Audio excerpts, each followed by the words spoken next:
المعصومين واللعنة الدائمة على أعدائهم أجمعين من العام إلى قيام يوم الدين.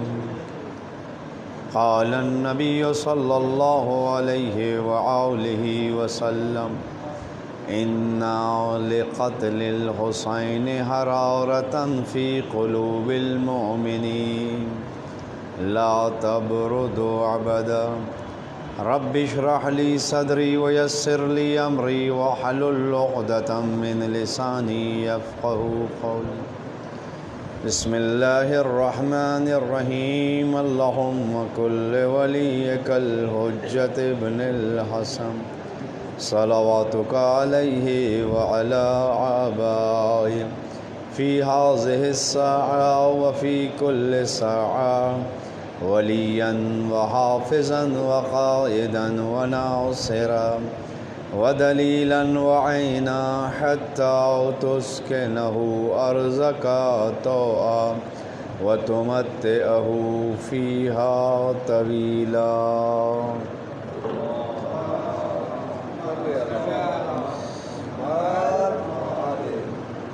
مل کے صلوات پڑھیں محمد و آل محمد.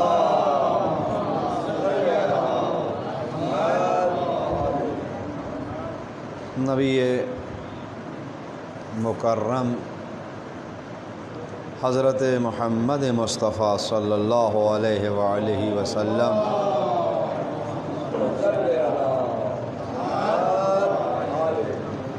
کا ارشاد گرامی ہے کہ ان لقتل الحسین حرارۃ فی قلوب المؤمنین.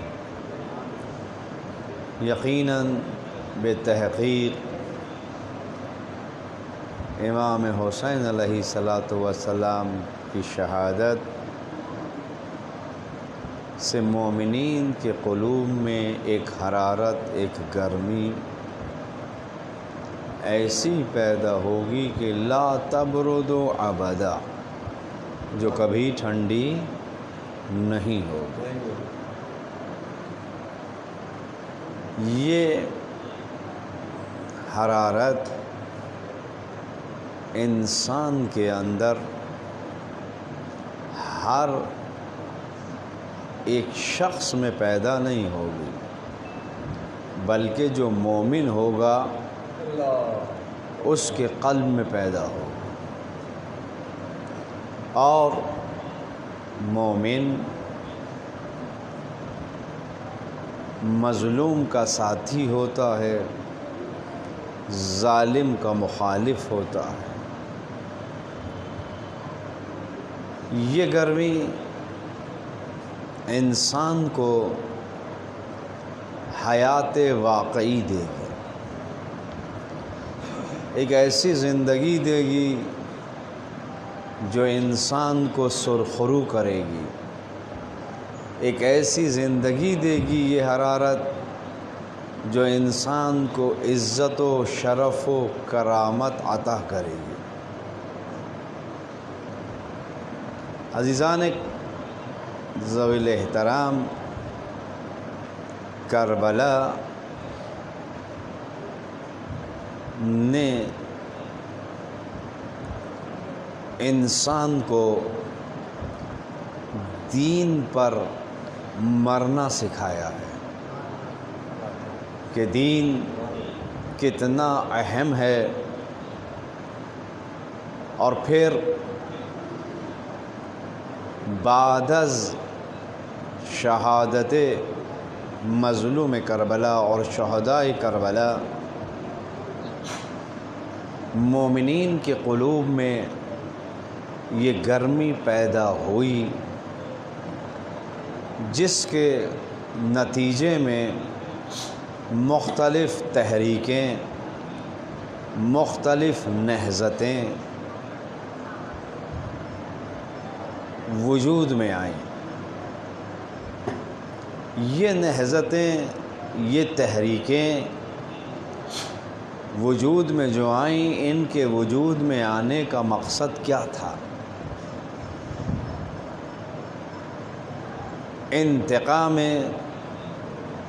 خون حسین کہ کربلا کے میدان میں جو ناحق خون بہایا گیا اس خون کا حساب لیا جائے، اس خون کے لیے قیام کیا جائے۔ ایسی ہی ایک تحریک، ایسی ہی ایک نہضت زید بن علی نے قائم کی اور قیام کیا تاکہ خون شہدائے کربلا کا انتقام لیا جا سکے۔ یہ تحریک کب شروع ہوئی، کب ختم ہوئی، اس کے اثرات کیا ہوئے، اس کے محرکات کیا تھے، اور خود حضرت زید کی شخصیت کیسی تھی، ان تمام چیزوں کو دیکھنا پڑے گا، اس لیے کہ جب تک شخصیت کا تعارف نہ ہو، اس کی اہمیت کا اندازہ نہ ہو، تو اس کی تحریک بھی اس طریقے سے روشن نہیں ہوتی۔ تو اس لیے دیکھنا پڑے گا کہ یہ زید بن علی کون تھے۔ اللہم صلی علی محمد، مل کے بآواز بلند صلوات پڑھیں محمد علیہ۔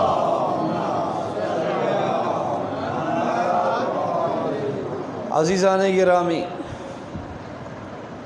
ان مجالس کے لیے جو عنوان ہے وہ قیام زید بن علی ہے، جو کربلا کے بعد اس خون حسین کے انتقام کے لیے وجود میں آیا۔ سب سے پہلے خود زید کون تھے؟ زید بن علی یعنی علی ابن الحسین علیہ السلام، یعنی امام سجاد علیہ السلام کے بیٹے تھے، اور امام محمد باقر علیہ السلام کے بھائی،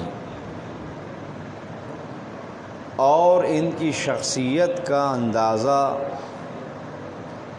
اگر لگایا جائے تو یہ متقی، سخی، فقیہ،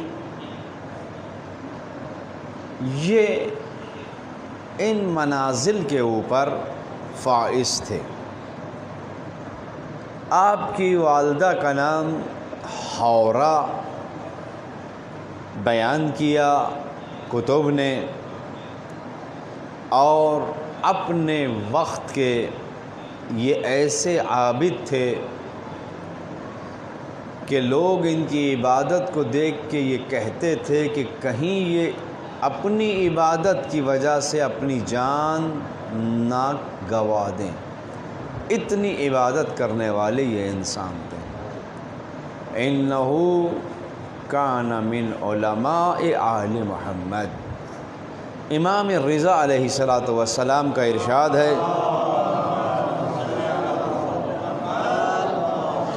کہ یہ علماء آل محمد میں سے تھے۔ جب معصوم کسی کے لیے یہ کہہ دیں کہ یہ علماء آل محمد میں سے تھے تو ان کی علمی حیثیت کا اندازہ لگایا جا سکتا ہے۔ اور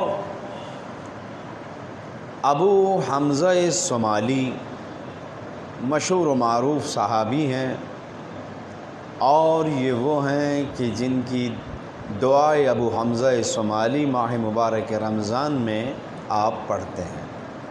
ایک جلیل القدر صحابی، یہ مکے زیارت کے لیے گئے، حج کے لیے، اور پھر حج کی سعادت کے بعد مدینہ منورہ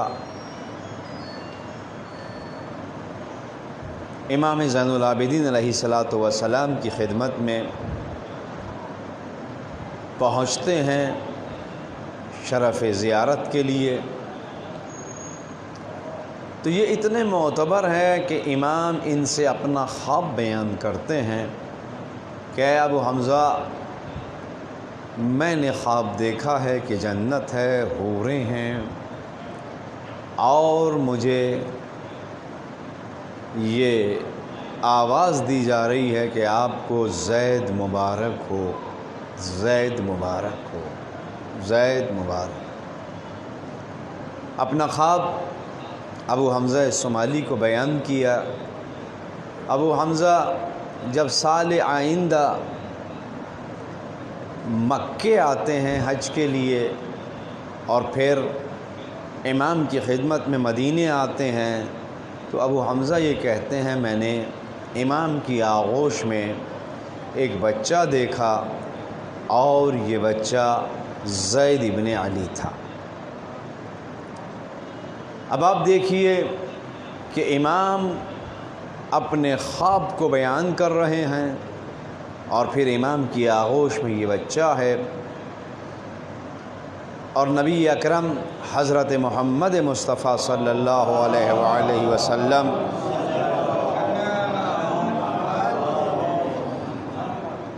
امام حسین کو دیکھتے ہیں، اور یہ فرماتے ہیں کہ آپ کے صلب سے ایک بچہ آئے گا جو قیام کرے گا، اس کا نام زید ہوگا۔ تو اب زید کے متعلق نبی اکرم نے بھی امام حسین سے یہ ارشاد فرمایا کہ یہ بچہ زید ہوگا اور جو قیام کرے گا۔ اب ایک منزل وہ آتی ہے کہ زید بن حارثہ یہ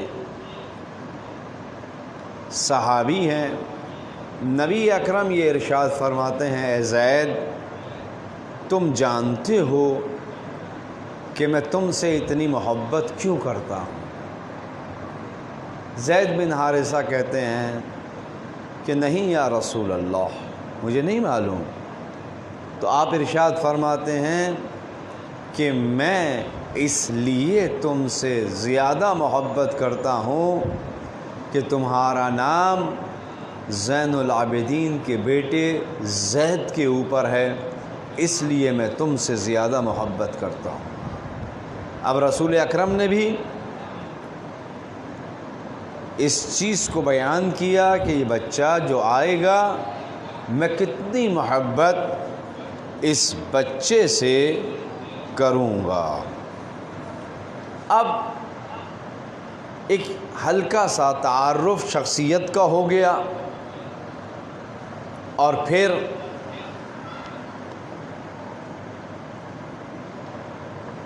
ان کی ولادت کی تاریخ نہیں ملتی، لیکن شہادت کی تاریخ ملتی ہے کہ یا 120 ہجری یا 121 ہجری میں آپ کی شہادت ہوئی، اور یہ بھی لکھا کہ آپ کی شہادت کے وقت عمر 42 برس تھی۔ تو اب اگر 120 سے 42 کو مائنس کر دیں تو تقریباً یہ 78 یعنی سن 78 ہجری میں آپ کی ولادت ہوتی ہے، اور اگر 121 ہجری تو آپ کی ولادت سن 79 یعنی 79 ہجری میں ہوتی ہے۔ اب یہ وہ زمانہ ہے کہ جب بنی امیہ اوج کے اوپر ہے، حکومت بنی امیہ کی اوج کے اوپر ہے، پھیل چکی ہے، طاقت ور ہو چکی ہے۔ اب یہاں پر ایک سوال اٹھتا ہے، اور اس سوال کا جواب دے دیا جائے۔ وہ سوال یہ کہ ائمہ نے خود بعد از کربلا قیام کیوں نہیں کیا؟ مثلاً حضرت مختار کا قیام تھا، حضرت زید کا قیام تھا، حضرت یحییٰ کا قیام تھا۔ یہ جو قیام تھے ان کی حمایت ملتی ہے، تو امام نے خود قیام کیوں نہیں کیا؟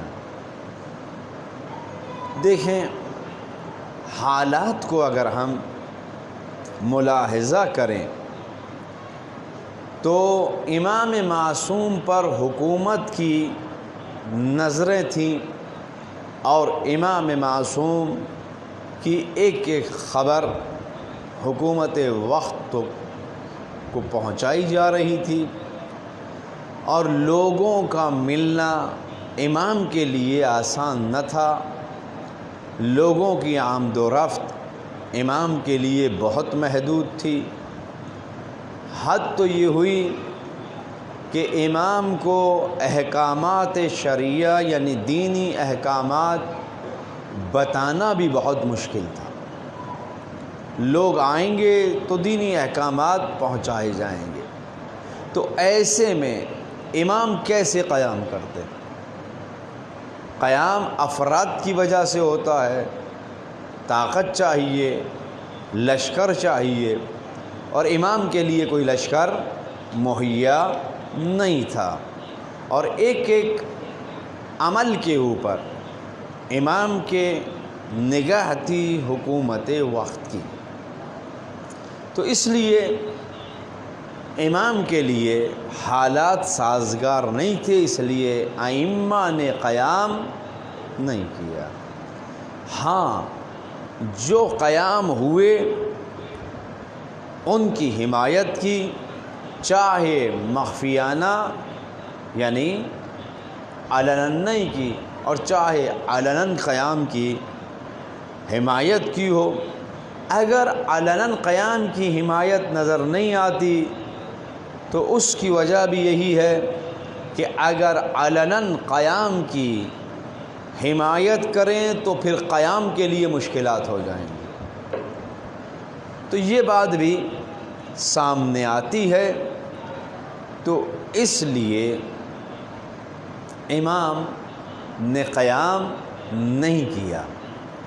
اب جن لوگوں نے قیام کیا، ائمہ نے ان کے قیام کی حمایت کی، تو ان میں سے ایک قیام زید بن علی کا تھا، جس قیام کی حمایت معصومین نے کی ہے۔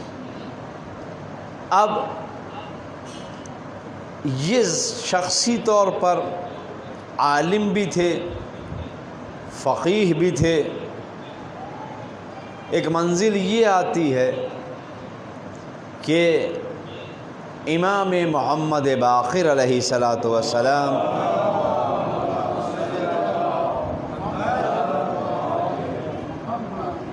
کے پاس ابو اسحاق اور ایک اور فرد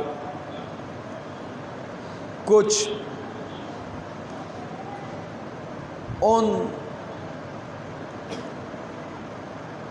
لوگوں کے بارے میں جوابات لکھ کر لاتے ہیں۔ اگر دیکھیں تو یہ وہ دور ہے جہاں بہت سارے گروہ جو تھے وہ وجود میں آتے ہیں، مثلاً زیدیہ وغیرہ،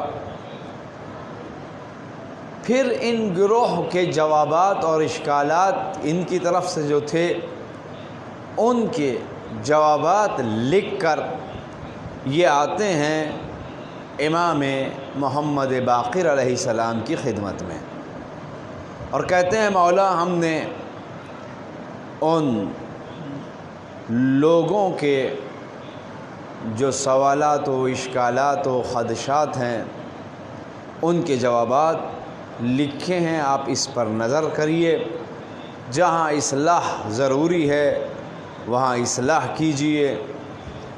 تو امام کہتے ہیں کیا تم نے اسے زید کو دکھایا ہے؟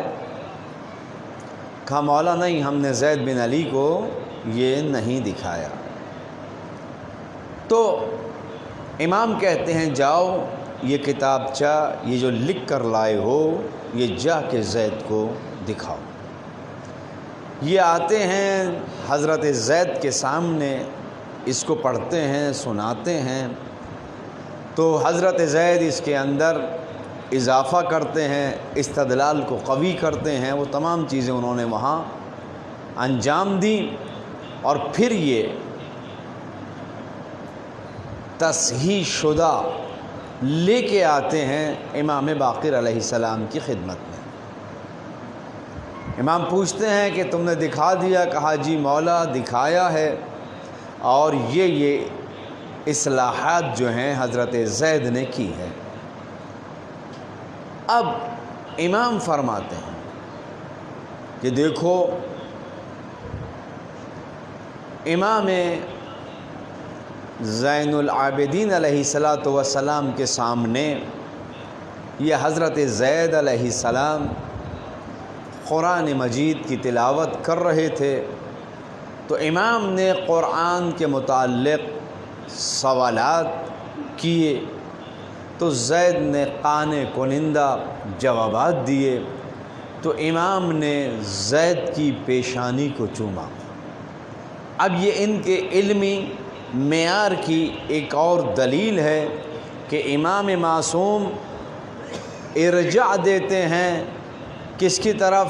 زید کی طرف، اور جب اصلاحات کے بعد امام معصوم کے پاس آیا جاتا ہے تو امام معصوم اس واقعے کو بیان کرتے ہیں جو رونما ہو چکا۔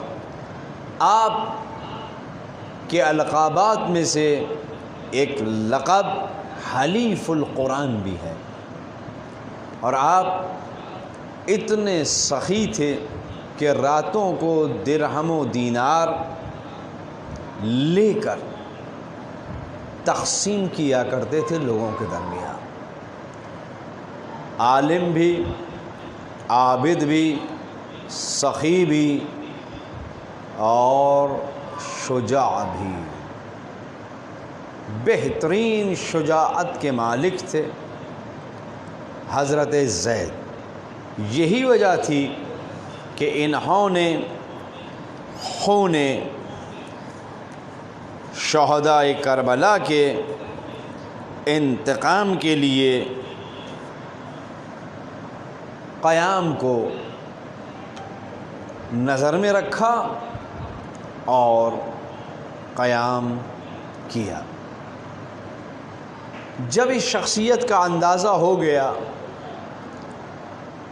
تو ظاہر ہے کہ اب اس قیام کی اہمیت، اور پھر اس قیام پر بھی ائمہ راضی تھے۔ شخصیت پھر قیام پر بھی امام راضی تھے، جو انشاءاللہ گفتگو آگے آئے گی کہ کہاں کس موقع پر آپ کے قیام کی تائید کی ہے۔ عزیزان ذوی الاحترام، کرب و بلا سے ہمیں جو درس لینا ہے وہ یہ کہ دیکھیں اسلام کے اوپر جب بھی کوئی وقت آ جائے ہر چیز کو قربان کر دو۔ اور پھر دین مبین اسلام کی بقا کے لیے مظلوم کربلا نے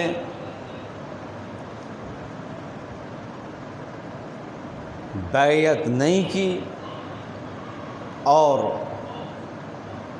اس مقام پر آ کر شہادتیں دی ہیں۔ اور مظلوم کا خون کبھی بھی ضائع نہیں ہوتا۔ گفتگو آئے گی کہ زید بن علی کے خون کی تاثیر کیا ہوئی، تو جب زید کے خون کی تاثیر یہ ہے تو سید الشہداء کے خون کی تاثیر کیا ہوئی؟ تو عزیزان گرامی، کرب و بلا سے جہاں پر بہت سارے درس ملتے ہیں، وہاں یہ بھی درس ہے کہ مصیبتوں کو برداشت کر لو، لیکن ظالم کے آگے سر نہ جھکاؤ، ظالم کے آگے سر نہ جھکاؤ۔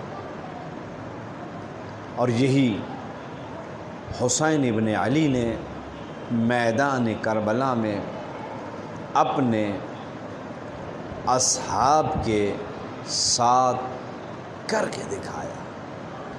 جو کہتے ہیں نا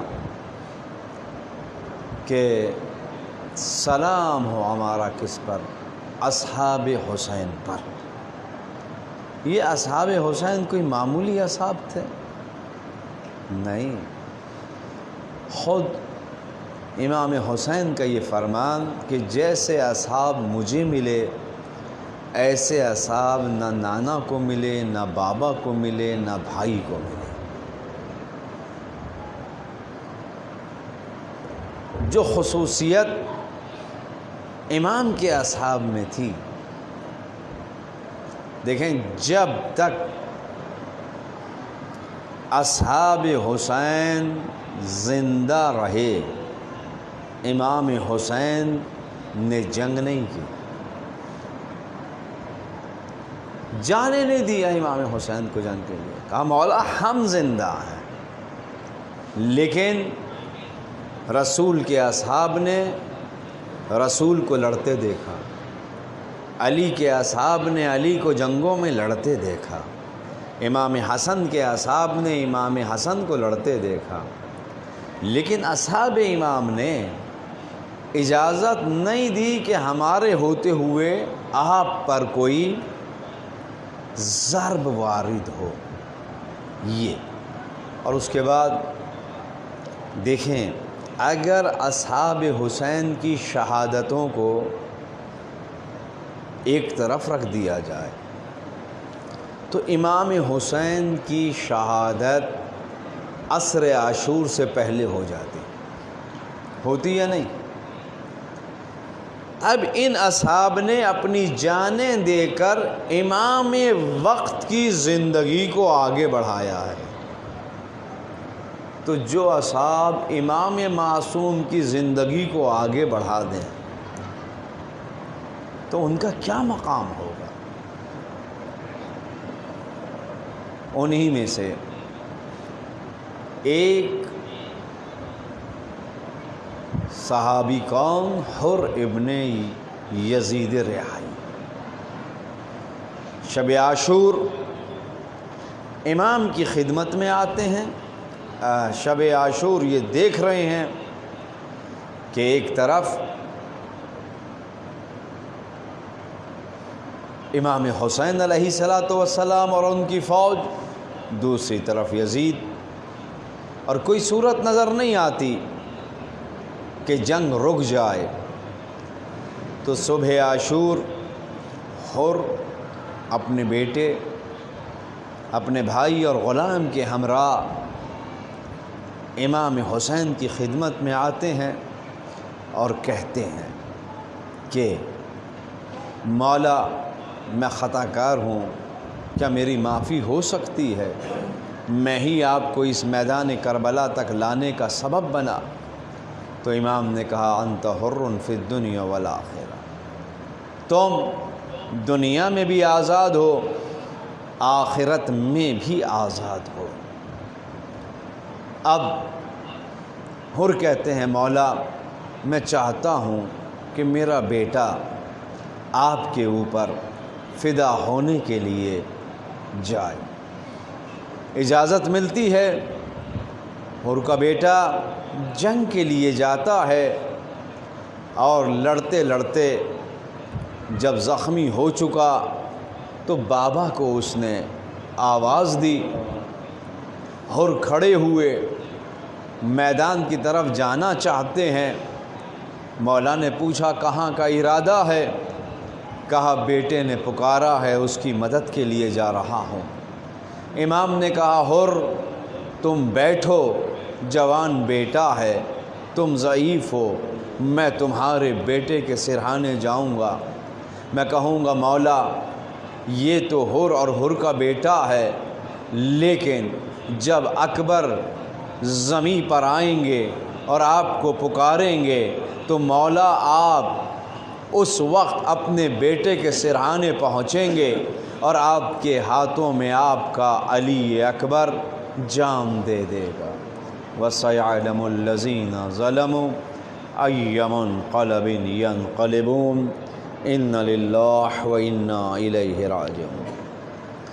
پروردگارا ہماری اس عبادت کو قبول فرما، ہمارے گناہوں کو معاف فرما، پریشانیوں کو دور فرما، شر جن و انس سے محفوظ فرما، دعاؤں کو مستجاب فرما، امراض سے محفوظ فرما، مریضوں کو مورد نظر مریضوں کو جلد شفا عنایت فرما، اہل بیت کے چاہنے والوں کی جان و مال و عزت و آبرو کی حفاظت فرما، ظہور امام میں تعجیل فرما۔